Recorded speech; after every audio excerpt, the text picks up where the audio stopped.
দর্শক সংযুক্ত হয়েছেন বাণিজ্য প্রতিদিনের লাইভে। আমি এই মুহূর্তে রয়েছি রাজধানীর যে সচিবালয় এলাকা, সেই সচিবালয়ের যে প্রধান ফটক অর্থাৎ 1 নম্বর গেটের সামনে। আপনারা নিশ্চয়ই দেখছেন যে একপাশে প্রশাসনের যে সদস্যরা রয়েছেন তারা কিন্তু পরিপূর্ণ প্রস্তুতি নিয়ে রয়েছেন, আবার ঠিক তার অপর পাশেই রয়েছেন যেই জগন্নাথ বিশ্ববিদ্যালয়ের যে শিক্ষার্থীরা তারা কিন্তু ঠিক অপর পাশে রয়েছেন। আমরা দেখতে পাচ্ছি যে 3টি দাবির কারণে কিন্তু তারা আসলে এই আজকে সচিবালয় ঘেরাও কর্মসূচি শুরু করেছেন।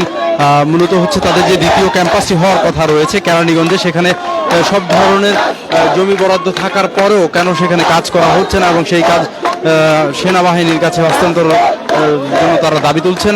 এছাড়া হাবিবুর রহমান হল সহ অন্যান্য যে দাবি তাদের রয়েছে সেই দাবির পরিপ্রেক্ষিতে কিন্তু তারা এখানে অবস্থান নিয়েছেন।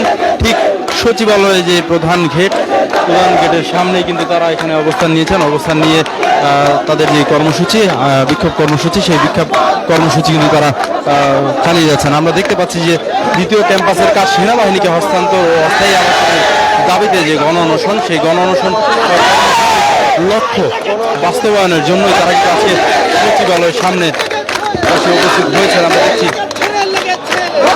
এখানে তাদের যে স্লোগান, সেই স্লোগানে কিন্তু সচিবালয় প্রাঙ্গণ আসলে একেবারে মুখরিত হয়ে উঠেছে। আমরা দেখছি যে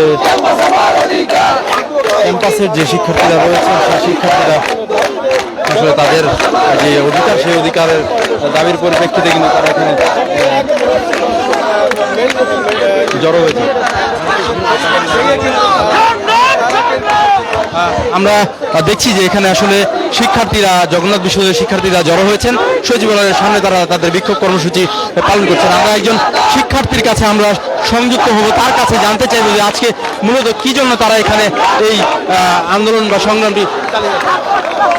জি, আপনারা জানেন যে গত 2 মাস আগে আমরা সচিবালয়ে আমাদের দ্বিতীয় ক্যাম্পাস সেনাবাহিনীর কাছে হস্তান্তরের দাবিতে আমরা এখানে আন্দোলন করেছিলাম।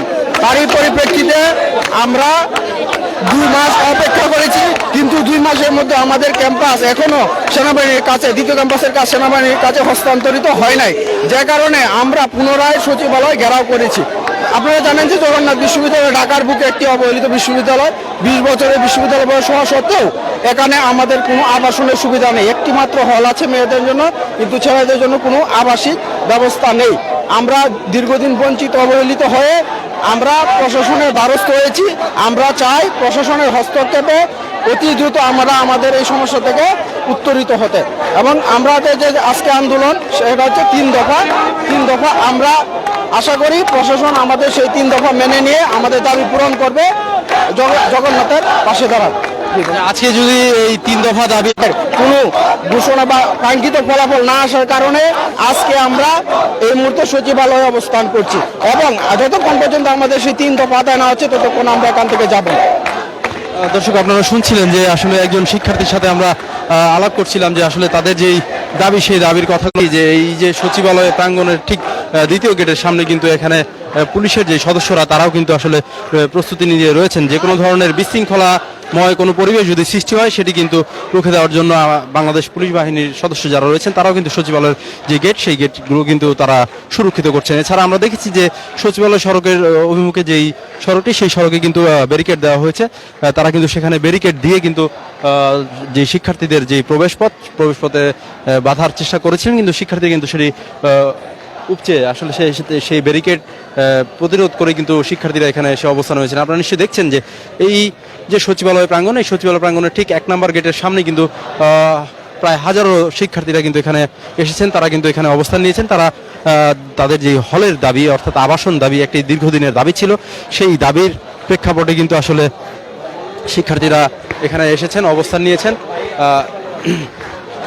তাদের যে দাবি, সেই দাবি দেওয়ার আদায়ের লক্ষ্যে কিন্তু তারা এখানে জড়ো হয়েছেন, উপস্থিত হয়েছেন। আমরা দেখছি যে এখানে কিন্তু আসলে যে একেবারে সর্বাত্মক সব ধরনের প্রস্তুতি নিয়ে কিন্তু তারা এখানে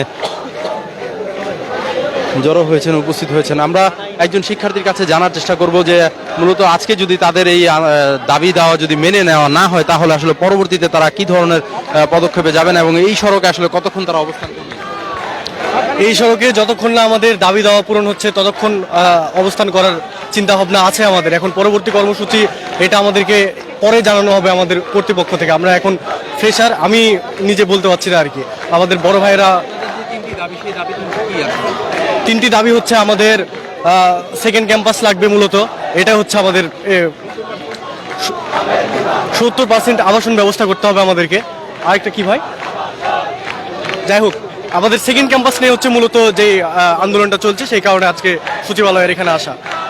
আমরা একজন সদ্য যোগ দেওয়া একজন শিক্ষার্থীর সাথে আলাপ করছিলাম, আসলে তিনি আসলে নিজেও বিস্তরভাবে জানা নেই তার তিনটি দাবি। আমরা নিশ্চয়ই পরবর্তীতে আরও একজন শিক্ষার্থীর সাথে আমরা জানতে চাইবো যে তিনি আসলে এই যে আজকের যে বিষয়বস্তু, এই বিষয়বস্তু সম্পর্কে তিনি আমাদেরকে একটু বিস্তারিত বলবেন যে মূলত কি দাবির পরিপ্রেক্ষিতে তারা আজকে এই সচিবালয় ঘেরাও বা সচিবালয় অবস্থান কর্মসূচি তারা পালন করছেন।